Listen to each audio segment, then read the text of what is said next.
What's going on, my broskiis? My name is Toadskii, back again, here to bring you guys yet another One Piece Treasure Cruise video. So in this video today, I'm going to be talking about one main question that I've been getting a lot since the debut of Japan's 6th anniversary Suger Fest, and that is just pertaining to the current Suger Fest, and when is it arriving to global? When is the new Snakeman, the new Katakuri, the Blackbeard, the Sabo, when it's coming to global? And when it comes to global, should we be saving our gems for it? Now, that is completely up to you. We'll discuss, why people have that, kind of ideology.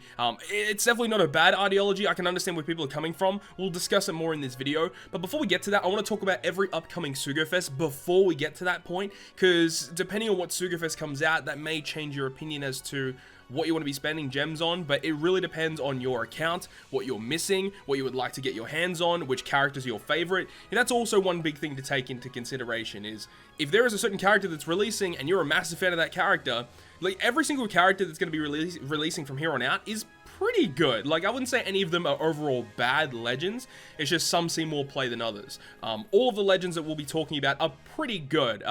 So let's just get into it, right? So we know that Komurasaki and Nami, they just came out. We know Chopper is coming tomorrow. As of the day of me recording this video, Chopper will be debuting tomorrow. He is pretty interesting in the fact that he has mainly just a utility-based special ability. His captain ability will see more play, considering dupe dropping Cotton Candy is more useful now that we know that you can expand Cotton Candy past plus 200 now, which is very, very important. So this is going to see more play, especially on JP, because they have that new update. Special ability is pretty good as well. One of the better utility specials in the game, especially that he can resist silence on himself or special bind, then to reduce your crew's special bind and all the other things, removes poison, heals. He does a lot of different things. Saying that though, Chopper's Suger Fest is pretty bad. You should not be summoning on this Suger Fest, especially if you're free to play. You just shouldn't be summoning. Obviously, if you spend money on the game, you can do what you want, but no, I wouldn't suggest summoning on this particular banner. Now, the interesting thing about this guy is that pretty much as soon as his Suger Fest ended, Sober Mask and Luffy and Zoro debuted. So I've got a notepad here with my estimates as to when this stuff is going to be coming. So for Chopper, we already know it's coming between the 14th to the 21st of May. That's pretty self-explanatory. Now, because on JP, after he debuted, the next banner after it was literally Luffy, Zoro, and Sober Mask. So I'm expecting this guy with Sober Mask, Luffy Taro, and Zorojiro to literally be debuting the next week after. I'm gonna assume between the 21st and the 28th of May. This might be extended maybe past that, and maybe they're gonna wait a little bit and then wait a couple more days and then drop the banner. Not really too sure what they're doing, but I do think that this specific Suger Fest is going to be coming. We already know the next Treasure Map character is Treasure Map X Drake. This guy dropped with Treasure Map X Drake, so it all falls in line at this current point in time.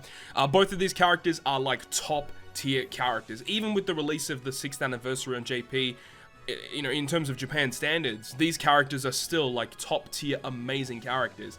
This guy, he is very interesting being a slasher and a free spirit captain, also introducing the Wano slots, which are pretty interesting mechanics. Then you've also got his amazing switch ability and a very powerful special.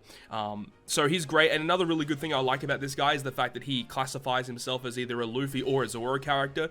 So there's a bunch of good supports that you can apply to this guy, and that makes characters like Luffy and Law, for example, just insanely good because they have really, really good effects on themselves, but they can also support lots of different characters. Like, lots of characters can attach to them, which can give you lots of other beneficial effects. Then you've got Sober Mask, who is just incredible. Being a rainbow captain, it gives you more attack if you have tandem orbs. He's got a captain action as well, and this captain action is absolutely busted, allowing you to avoid certain debuffs. He does damage through every single type of defensive effect in the game. He has a very good special ability, very good as a sub or a captain, and that goes for Luffy and Zoro as well. Both of these guys are phenomenal as captains or subs. This, honestly, is the Suger Fest you should be summoning for, but we know this is coming, but considering how good the Japan Anniversary Suger Fest is, a lot of people have been, putting out the opinion that perhaps we should be saving our rainbow gems for that. And the thing is, that's been a constant thing in gacha games, especially in Treasure Cruise, because for the global side of things, we can see what's coming up. We can see a powerful legend releases on JP. Oh, maybe we should save for that. And then by the time it comes to global, there's already another really powerful legend that's already out on JP. And then people will be going, maybe I should save for that one. It's just a constant cycle. And I do think that people should, spend their rainbow gems as they see fit. But I think this is kind of a special case considering how good the Suger Fest is for the 6th anniversary. And as I said, we'll get to it. So as I said, I do think that this is going to be between the 21st and the 28th of May. It might be a longer Suger Fest. It might start later. We don't know. But I think at the end of May, we are going to be seeing these characters on Global. Now, after that is going to be the release of Nami and Robin dual unit with Charlotte Pudding. Now, as I said before at the very start of this video, every single legend that debuts from here on out is pretty good. But this is an example of a character that really doesn't see that much play, despite, you know, on paper, they look very, very good. I'd say more so on JP at the moment, they're probably going to be seeing a little bit more play, considering the Anniversary Legends being predominantly int, and this character is a character that can support both Dex and int colorings. They give you a 2.5 times orb boost to those two colors as well, reduce paralysis. They have a really interesting switch ability as well, very, very unique switch ability, and they've got a great captain ability as well. But that's the thing, they only support 2 separate colors. On JP, they might be a little bit more useful right now, but currently, you know, they don't really see too much play. Then you've got Charlotte Pudding, who has a very unique special ability, allowing you to basically store a buff that's already applied on your team. So hypothetically, you can use like a 2.5 times attack boost, use her special to grab that attack boost, save it on herself, and then you can launch her special later on and reapply that attack boost. It's very, very good, because when you store the special, when you use her special, it doesn't remove the buff, it just copies it onto the character, and then you can launch her special again, and it will give you that same buff that you copied earlier on in the fight. This is really cool because she has the effect to, when you launch the special to copy a buff, her special instantly maxes out, so you can apply it whenever you want. And when you launch her special, it doesn't activate enemy interrupts. Very powerful. It's got orb manipulation as well. It reduces special cooldowns. She's very powerful, like a really good sub, but again, she doesn't see that much play because you don't need her for content. There isn't like a specific piece of content where you strictly need this character to clear it.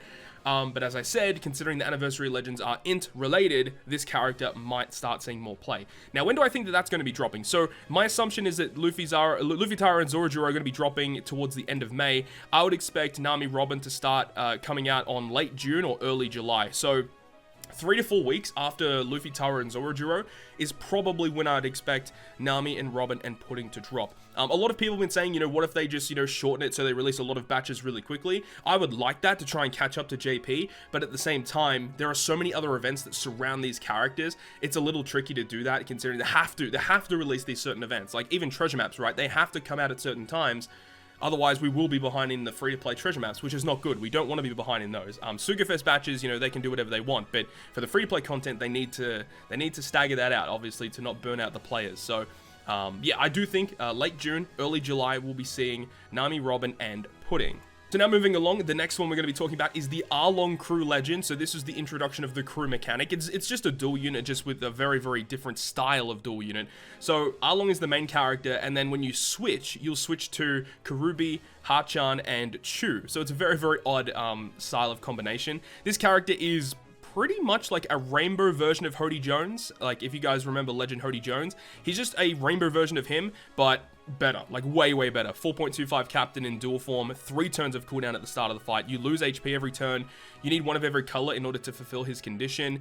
He's got a really good switch effect, adding base attack boost, and a very powerful special that can be a rainbow attack boost as well. He's pretty good. But then you've got the Shanks Crew Legend, who is probably top 5 best legends in the game. Like, I'm not even lying. He's probably top 5. I can't really sit here and give you like my 1, 2, 3, 4, 5, but he's in the top 5 in my opinion. He is so powerful. He's a rainbow captain as well. He has a very nice ability of being a 4.5 captain. He makes orbs beneficial, and he has the V2 Akainu effect. So depending on how many perfects you hit, you can deal up to 1,000 times his attack as end of turn damage to all enemies. It's so good. He also has damage reduction as well. His special ability is a 3-turn 3.5 chain lock, 20% health cut to all enemies. When they switch, they give all your characters a 1.5 times attack boost and adjacent orbs matching. This character's pretty freaking good. This guy is awesome. This Suger Fest, by the way, every single Suger Fest that we've talked about, by the way, except for Choppers, is a 2 times legend rate. Luffy, Zoro, and Sober Mask might be a little bit higher because on JP it debuted at a 2.5 times legend rate. Might be the same here. But Nami, Robin, and Pudding, this Suger Fest right here, Mihawk, Perona, and Rayleigh, and the Anniversary Suger Fest, all of them are 2 times legend rate or higher. So this is another thing where a lot of people are trying to think, where should I be pulling here? It really depends on what you're really looking for. Now, I do think that the Redhead Pirates and Arlong are going to be dropping late July or early August. This would line up with our French anniversary, I think this makes perfect sense. The only reason that this might not be the French Anniversary Suger Fest is if they want to shuffle batches around, or if they give us stuff very, very quickly. I hope they give us stuff very, very quickly, or they shuffle batches around. I hope they could do a mixture of both even, right? Because I would love it if, you know, the anniversary batch ends up being our French anniversary, but I feel like it's a little bit too quick for them to provide that to us, because if they would do that, they would have to push back Rayleigh and Perona and Mihawk, or maybe even the Shanks Pirates. I'm not really too sure what they're going to be doing there, but I think it falls in line with the French anniversary. It makes a lot of sense, so that's what I would expect for that. Then following that is going to be Mihawk and Perona dual unit. They're very interesting. They are a strength and psi captain. They have a very unique switch ability that can provide a conditional boost, especially with their special, right? So it applies a different debuff, like a new debuff in the game, and it goes through all immunity buffs if there are 2 or more enemies. So then when you have their special ability, it gives you a 2x conditional boost if you apply that. So they are good, but they're a little bit niche because they are only strength and psi captains, so see that as you will. But then again, you know, you've got Sabo and Monkey D. Luffy up here who are both strength captains as well, so you could partner them up with them if you really wanted to. And then you got V3 Rayleigh, who I think is, out of all the legends that we've talked about in this video, aside from Chopper, I think that this guy's probably the weakest. And the reason for that is because the turn you launch his special, you can't use any other special, which means that you can't use any type of special to remove debuffs on your team. It's a pretty big drawback, honestly. It really is. I actually did see some footage of someone using him as a sub against Invasion Sengoku, and they used him on stage 4 of the fight, where you have the mini-boss Garp and Sengoku, where they have those really annoying slot barriers, because when you launch his special, you get a 2x attack and all boost to fighters and Cerebral, and their normal attacks go through all defensive effects for 1 turn. So it's a very powerful special, but you have a huge drawback of not being able to launch any other special, even an orb manipulation special. But I guess at the same time, if you have dual units that can switch to give themselves matching orbs or give your other characters matching slots, that's kind of a really good way to get around it, I suppose. But either way, Rayleigh and Mihawk Perona, they debut together on a 2x Legend Raid Suger Fest. I don't suggest summoning on that banner in my opinion, but I think that one will probably be arriving late August or early September. If it goes by this being our French anniversary, I think then that at that point, this would be late August or early September. And then the final batch is the new Suger Fest on JP with the 4 new legends, Luffy, Sabo, Katakuri, and Blackbeard. I've actually got it up here on the Reddit page. Shout out to God Usopp for actually making this Reddit post. And also shout out to Timino. We'll go ahead and check out the infographic in a sec. So this specific Suger Fest is a 3x legend rate. You have the crazy mechanic of doing 20 multis on any given part, and you're guaranteed to get one of the characters. So if you do 20 multis on part 1, you're guaranteed Snakeman. 20 on part 2 is Katakuri. 20 on part 3 is Blackbeard guaranteed. And you get Sabo guaranteed from 20 multis after part 4. So this is why a lot of people are suggesting to save their Rainbow Gems, because if you can do 20 multis to get guaranteed Snakeman, not only are you getting Snakeman, but you're going to be getting a bunch of other legends along the way, and more likely than not, considering it's a 3x legend rate, you're probably going to be pulling a bunch of top tier legends alongside that. And look, even if you do hypothetically do 20 multis, and maybe you get Luffy maybe on like multi 12 or multi 10 or something, right? If you get him early, you can then switch up to another banner or whatever you want to do, right? So I can understand why people want to save their gems for that. When do I think it's going to be coming though? I think it's probably going to be late September, early October, if it goes by the same strategy of the Arlong crew and the Redhead Pirates being our French anniversary Suger Fest. So, do I suggest saving 20 multis for Snakeman? I think it's not a terrible idea, because Snakeman, we've already seen some footage of him so far. He is destroying a lot of content, even content with quick enemies.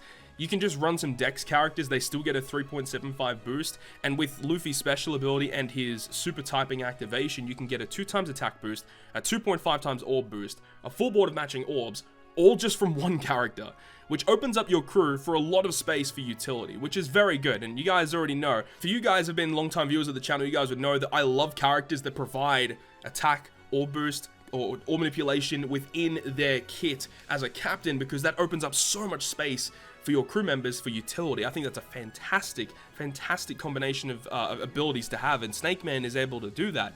You've got Katakuri as well, who's able to do somewhat that. He gives you the 2x attack and the 2x conditional boost, which is very, very good. You've got Blackbeard, who is just a monster. I've seen so much footage of Blackbeard. I love him so much. I think out of all the legends here, despite my boy Mr. Slam Jam, I actually think Blackbeard is probably my favorite of all of the 4 legends. He's so cool. Then you've got Saba, who's probably my least favorite, but he has probably the best captain ability out of all of them, because I think that the 4x attack with the 1.5x chain, especially partnered up with a friend Bullet, is devastating. Unfortunately, his special ability is much to be desired, but you can still make it work with Douglas Bullet, as I said. But yeah, I do think it is kind of worth saving it, but as I said as well, there are so many good legends to look forward to here, and it really depends on which of these characters are your favorites. And look, we know that Luffy, Tara, Zoro, and Sober Mask are going to be coming. I do think it is still worth summoning for them, because both of those guys, as I said, even on JP standards, are still top tier legends, and they are very, very good in the PvP Pirate Festival event as well. So having those guys for that as well is going to be so good. Myself personally, I'm definitely doing summons on this banner. You guys know me. So yeah, I do think it's worth summoning on this banner, but I also think it is worth trying to save to get one of these guys if you possibly can. Now, are we able to save up to 20 multis between Sober Mask and then? I don't know. I think that will be a little bit tricky to do. But I do still think either way that it is worth summoning on this banner, just because of how good these characters are. And the rare recruits that they come along with are actually pretty decent too. Well, I know definitely the new Usopp is very, very good. He's one of the best rare recruits in the entire game. Amazing utility. So I do think it is worth summoning just because of him, as well as these brand new characters. So that's my quick rundown of where I expect everything to be arriving. So I do expect that the new Japan Anniversary Suger Fest on Global to come late September or early October. That's what I would predict. Hopefully you guys enjoyed this video today, and if you guys did enjoy it, make sure to leave a like, and if you want to stay up to date with all the content that I post, including more One Piece Treasure Cruise content, make sure to hit the subscribe button down below. But other than that, guys, I will see you guys within the next video.